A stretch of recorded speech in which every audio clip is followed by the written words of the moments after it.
Iran ने Israel पर attack किया तो अब इजराइल भी जवाबी कार्रवाई की तैयारी कर रहा है।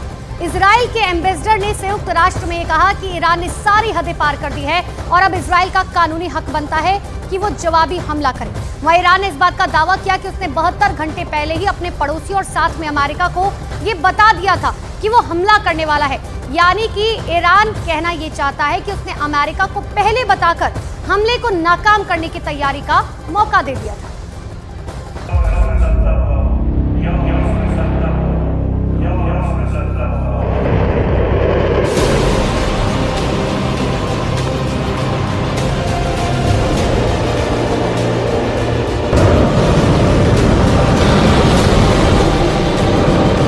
पश्चिम एशिया में खाड़ी खौल रही है।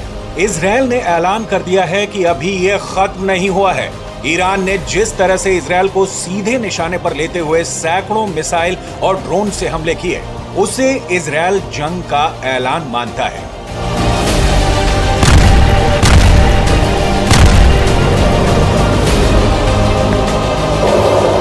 यही वजह है कि इजराइल की सरकार में एक के बाद एक बैठकों का दौर जारी है। लगातार इस पर बात हो रही है कि ईरान को किस तरह से जवाब दिया जाए, क्योंकि इजराइल चुप तो नहीं बैठ सकता।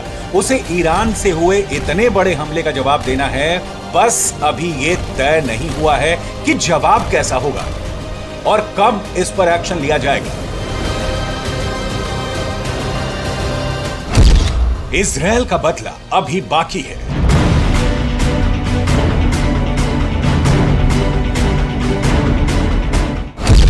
तेल अवीव का ऐलान, तेहरान से घमासान।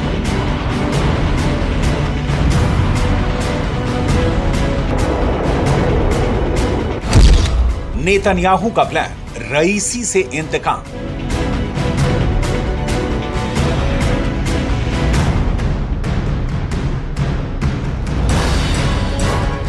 गाजा में इजराइल ने बारूद की बारिश करके दुनिया को दिखा दिया कि उसके जखीरे से निकले विनाशक हथियारों की ये तो महज शुरुआत है और ये ईरान के लिए चेतावनी थी। लेकिन जो ईरान अब तक कथित तौर पर आतंकी संगठनों के पीछे से इजराइल से प्रॉक्सी वॉर लड़ रहा था, अब उसने जाहिर कर दिया है कि वो इजराइल से सीधा पंगा लेने के लिए तैयार है। यही वजह है कि रविवार की सुबह तेहरान ने क्रूज, बैलिस्टिक और ड्रोन मिसाइलों की इजराइल पर बारिश कर दी और बाद में धमकी भी दे डाली कि अगर गुस्ताखी की तो पश्चिम एशिया के नक्शे से इजराइल का नामो निशान मिटा देगा।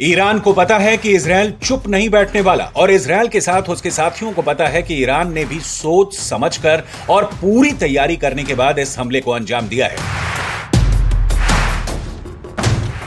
लिहाजा इजराइल अपनी वॉर कैबिनेट में जवाबी हमले की तैयारी करने में जुटा है।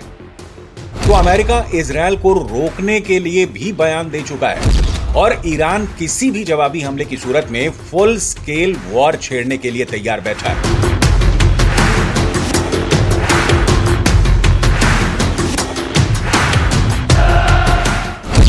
पश्चिम एशिया में तय है महाजंग।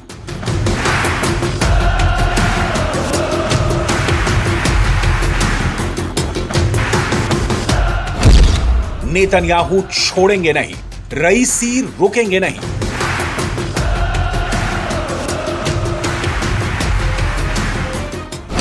ईरान इजराइल भिड़ेंगे, अमेरिका रूस लड़ेंगे।